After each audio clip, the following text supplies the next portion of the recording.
Hai semuanya, kenalin aku Naila dari kelas 12D. Kali ini aku bakal ngajak kalian mengenal lebih dekat sosok legendaris perfilman Indonesia yang tak lain adalah Usmar Ismail. Di sini aku akan membahas 4 hal penting yang pastinya bikin kalian makin penasaran. Pertama, siapa sih sebenarnya Usmar Ismail? Lalu, bagaimana dengan perjalanan karir yang luar biasa, karya-karya terkenalnya yang ikonik, dan terakhir, bagaimana akhir hidup seorang maestro film ini? Yuk dengerin sampai habis. Oke, mari kita mulai dengan mengenal Usmar Ismail, sang bapak film nasional. Usmar Ismail, sebuah nama yang tak asing bagi para pecinta film Indonesia. Dikenal sebagai bapak film nasional, Usmar Ismail meninggalkan jejak yang tak terhapuskan dalam sejarah perfilman tanah air. Sosoknya yang visioner dan penuh semangat telah mengantarkan perfilman Indonesia pada era baru, menjadikannya media komunikasi dan hiburan yang tak hanya menghibur, tetapi juga mencerminkan nilai-nilai budaya dan kesusastraan. Beliau lahir di Bukit Tinggi, Sumatera Barat pada tanggal 20 Maret 1921.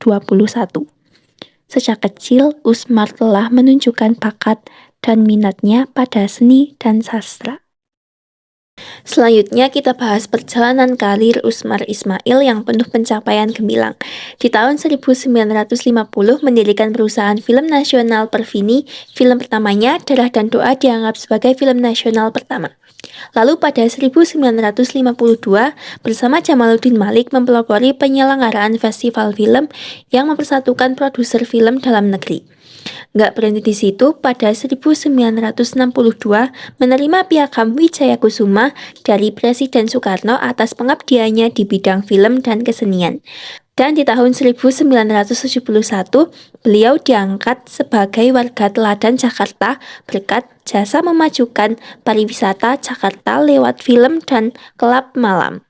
Nah, kita masuk ke karya-karya fenomenal dari Usmar Ismail yang hanya membekas hati penonton tapi juga membawa pesan kuat tentang Indonesia. Yang pertama ada film Darah dan Doa tahun 1950. Film ini dikenal sebagai film nasional pertama Indonesia, mengisahkan perjalanan panjang pasukan TNI saat mempertahankan kemerdekaan. Yang kedua ada Lewat Jam Malam 1954. Lewat Jam Malam mengangkat isu psikologis pasca revolusi dengan kisah seorang veteran yang bergulat mencari makna hidup setelah perang. Yang ketiga ada film Tiga Darah 1957, adalah film musikal yang menceritakan tentang 3 kakak beradik yang menghadapi tekanan sosial untuk menikah. Film ini menampilkan dinamika keluarga dan cinta, serta peran perempuan dalam masyarakat dengan sentuhan yang lebih ringan dan menghibur.